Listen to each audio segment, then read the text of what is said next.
energies of the star nations, who assisted the ancient Pueblo, who were then the Anasazi people, in creating large buildings called great houses.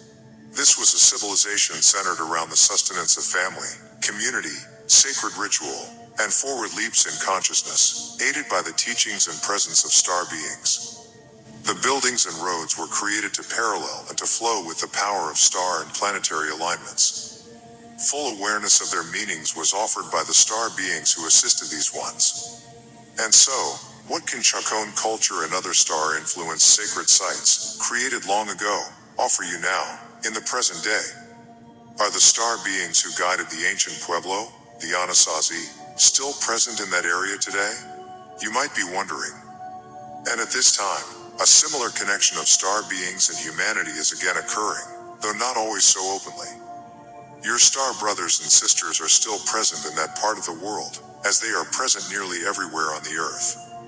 You are awakening and remembering who you are as transplanted star beings, just as you are learning of galactic family members in modern Earth life.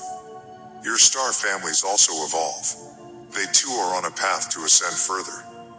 ET involvement in human life has never ended, though the weapons of your modern world governments used against star family have grown more destructive as the centuries have gone on.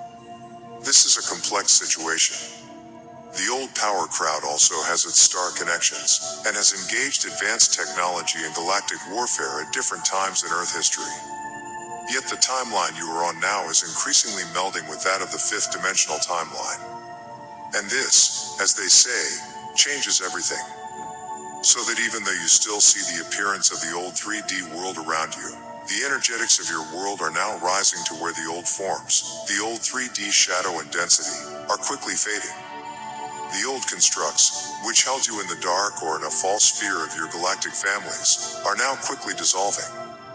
There is a snowball effect. As the light pouring in from your sun sol moves to ever higher frequencies, the codes within the light particles speak to every cell of the human body and spirit. These are calling all of you up to higher vibrations, with increasing soul recognitions and awakenings. You in turn then deeply plant that light into Earth's energetic resonance, as well as into human mass consciousness. And so the old oppressive forms of control are rapidly disintegrating, even as the former power structure works hard to get a few last charges out of them. These ancient sites have been awakening for some time. Higher energetic transmissions were long ago sent into the land with messaging that would reach the spirit and subconscious of any who walk that land. As any of you travel to these sites now, your life energies are renewed and integrated with the energies of highly charged land, air, and water. The timelessness of the sacred rituals performed there ensures you are also blessed with increased awareness and soul connection. The Anasazi were not a people to take lightly the power and presence of sacred ritual and symbolic meanings. To them, this was living presence. This was creator presence. And they demonstrated the flow of divine energies through their own beings, using dance, drumming, song, chants, and prophetic channeled insights.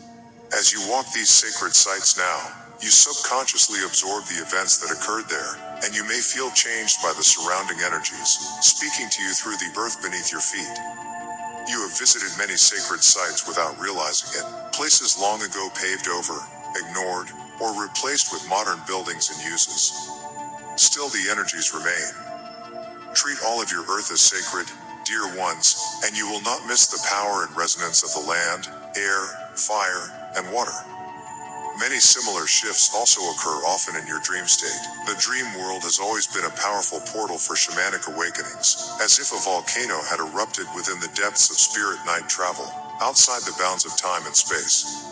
Canyons were helpful for sacred sites, as sounds would reverberate through the rock formations, bouncing from one side of the canyon to another. And so the words spoken, the blessings and awakenings and ceremonial gifts shared, would intentionally remain within the frequencies of the rocks, just as surely as the images carved into the rocks would remain. Even those drawings, now called petroglyphs, that are now obscured by time remain in the energetic frequencies of the rocks, still speaking to all who pass by.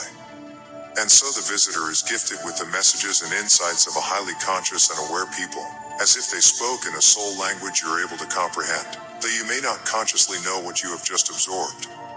And so you might wonder, did the people of this era know what would become of us?